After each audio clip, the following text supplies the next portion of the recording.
Bienvenidos y bienvenidas a Literatura y algo más. Hoy veremos El Conde Lucanor de Don Juan Manuel. Veamos una breve biografía del autor. Don Juan Manuel nace en 1282 en Escalona, provincia de Toledo, y muere hacia 1348, siendo sepultado, según su pedido, en el monasterio de los frailes predicantes de Peñafiel. Escribió el libro de El Conde Lucanor en 1335, la más importante de las 14 obras que escribió, de las que se conservan solo 8. Pertenecía a la nobleza, infante, lo que le permitía tener acceso a la literatura escrita que se va abriendo a un público lector un poco más amplio, ya que es el primer texto de prosa escrito en lengua romance. Además, es el primer escritor preocupado por la autoría. La noción de autor en lengua romance nace con él, quien fue muy cuidadoso en que sus copias no tuvieran errores para que se difundieran como las escribió. Con este objetivo deja códigos, manuscritos, en el monasterio de Peñafiel, para el que quisiera hacer una copia. Todas sus obras estaban allí creyendo que sería un lugar seguro, pero se perdieron. No logró su objetivo, pues la importancia del autor no estaba aún incorporada en la sociedad. ¿Cuál es el contexto del autor? En los siglos anteriores al XIII, España experimenta un importante desarrollo político y económico por la expansión sobre tierras musulmanas. La nobleza desea adquirir nuevas formas de poder y riquezas, para lo que inicia la competencia con el poderío real. Se modifica la política agraria y se desarrolla el intercambio comercial, generando un bienestar para los nobles. La economía se orienta hacia un sistema internacional que lleva a que los señores feudales vean fracturarse su poderío sobre sus tierras. La realeza adquiere mayor importancia, apoyada y favorecida por la necesidad de obtener una figura jurídica unitaria. Así llega al enfrentamiento entre la realeza y la nobleza. Así, la rebeldía de la nobleza, más la alternancia de sistemas económicos y las tensiones producidas por las alianzas y enemistades, dan como resultado el paso a una España imperial. Caen nobles, reyes, infanzones y príncipes. De este modo se da un cambio de poderes. La nobleza castellana mantiene la hegemonía hasta el final del reinado de Alfonso XI. A su muerte resurge el feudalismo. ¿Qué ocurría con la literatura en esa época? El Conde Lucanor es la primera colección de cuentos en nuestro idioma. La labor de traducción de los clérigos tuvo que ver con el aumento del público lector. Cada vez más gente quería leer en lengua romance, pero había pocos textos traducidos. No había unidad de lengua, sino que se hablaba en castellano, pero se leía en latín. En el siglo XIII se plantea el objetivo de conseguir la unidad de la lengua, con la idea de que la cultura escrita debe estar en el mismo idioma en que se habla. Ideas de la Roma y Grecia antiguas. Al morir Fernando III, en 1252, comienza a gobernar Alfonso X, el Sabio. Durante la segunda mitad del siglo XIII, lleva a cabo un proyecto cultural rodeando su corte de un grupo de sabios de diferentes culturas y religiones, cristianos, judíos, árabes, conocedores de todas las lenguas. Así se dedicó a recopilar, traducir y sistematizar todas las obras filosóficas, jurídicas y científicas de su tiempo. El rey se dedicaba a leer todo el material final y hacer las correcciones. A partir de la obra que realiza Alfonso el Sabio, se inicia la lengua española moderna, ya que éste, junto con los sabios que lo rodean, enriquecen el idioma creando palabras nuevas, flexibilizando la sintaxis, sistematizando y unificando la grafía. También limaron las diferencias dialectales en cada región por no haber una lengua bien formada. Se hablaba distinto. Hubo que incorporar al castellano, además de aquellas palabras que quedaron directamente en latín, otras con raíz, prefijos o sufijos latinos. A estas palabras se las llamó cultismos, especialmente en textos jurídicos, y derivan del latín culto, no del vulgar como las lenguas romances. También se incorporaron palabras provenientes del árabe que se castellanizaron.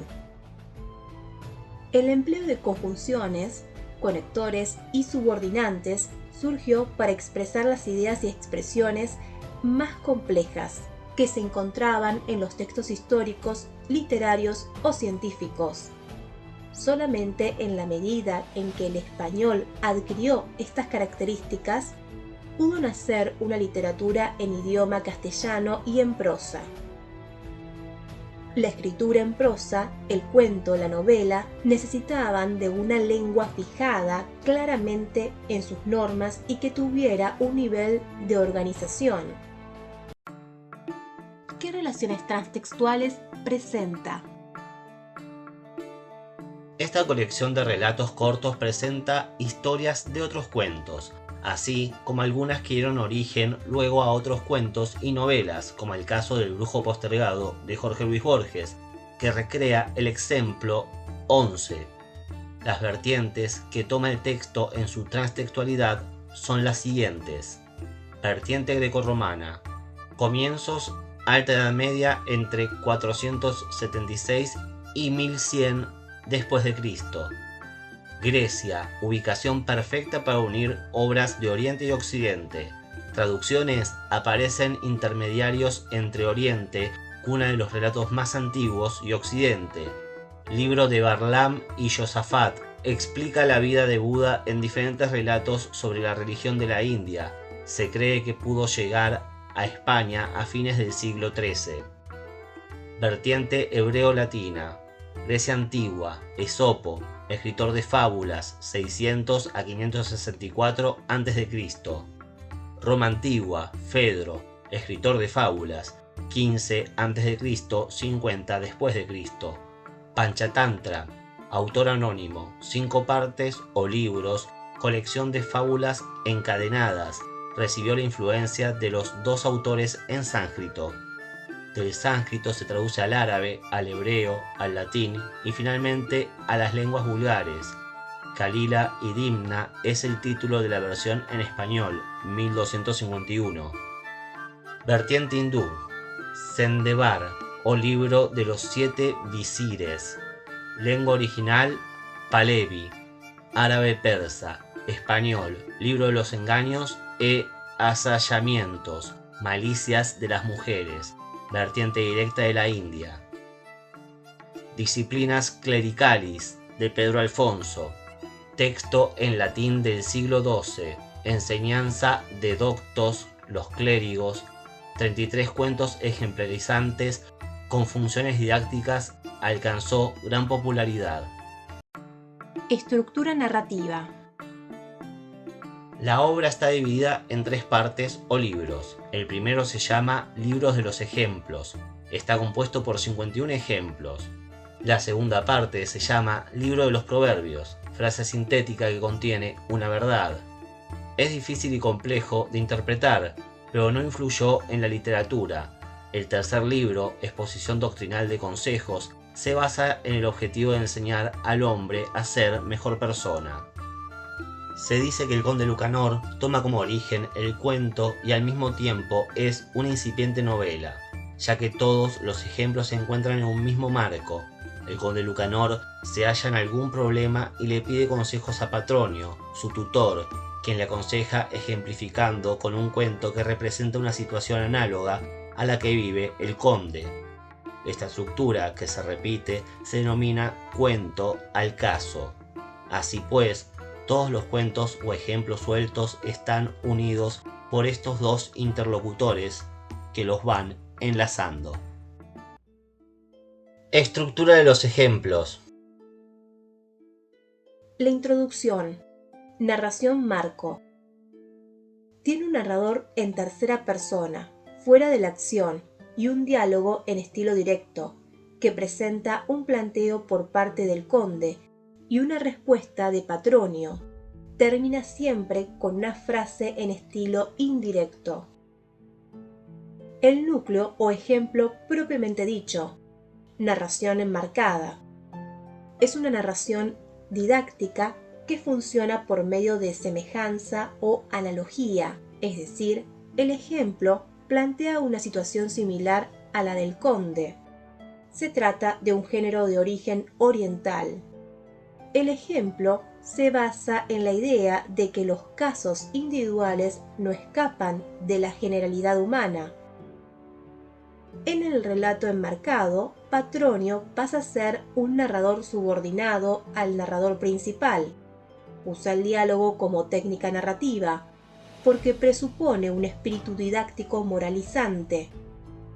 Mediante el diálogo se puede enseñar y aprender. En estos siempre hay alguien más sabio que brinda los ejemplos y las enseñanzas, que cierran con un ejemplo moral o moraleja. La conclusión. Narración marco. Muestra la aplicación del ejemplo al problema concreto del conde y, a continuación, la aprobación del conde Lucanor. La sentencia. Parte no ficticia. Es una afirmación inapelable que indica una verdad indiscutible, la cual resume la enseñanza del ejemplo y recibe el nombre de moraleja. No es ficcional porque aquí aparece dentro del texto la figura del autor real. Está siempre en verso para que sea fácil de recordar. Estos versos se denominan pareados, ya que conforman una estrofa compuesta de dos versos que riman entre sí. Como la autoría pasa a ser importante, don Juan Manuel usa la técnica de incorporar su nombre en el texto. ¿Cuál es la intencionalidad de la obra? El conde Lucanor tenía una intencionalidad didáctica, ya que pretendía enseñar algo al lector. La literatura pedagógica es fundamental en la Edad Media. Esa educación está dirigida a jóvenes nobles, representados por el conde que pide consejos a Patronio, un sirviente sabio, educado y culto. Las funciones de este consejero consistían en ser una especie de maestro tutor de los jóvenes para que sepan guiarse en la vida y adquirieran los conocimientos básicos. El ideal educativo del libro es doble: educar al hombre joven en todo lo que se refiere a su espíritu, pero también para que cuide sus riquezas, su lugar en la corte. El hombre debe comportarse en la tierra de modo tal que pueda salvar su alma, pero también su fama, su linaje y su patrimonio para cumplir con la misión por la que Dios lo puso en la tierra. Dice don Juan Manuel en el prólogo del libro: todo hombre debe alcanzar la salvación en el cumplimiento de las obligaciones de su estado. Cada hombre debe vivir en conformidad con su situación, que es aquella que Dios le ha asignado en esta tierra. Don Juan Manuel, en su intencionalidad didáctica, muestra en el prólogo el objetivo de enseñar deleitando. Hay dos maneras de educar: rígida y aburrida, o deleitando y divertida. Don Juan Manuel elige esta última, aplicando la visión pedagógica propia de la antigüedad romana. Eso es todo por hoy, amigos y amigas. Hasta la próxima tertulia literaria.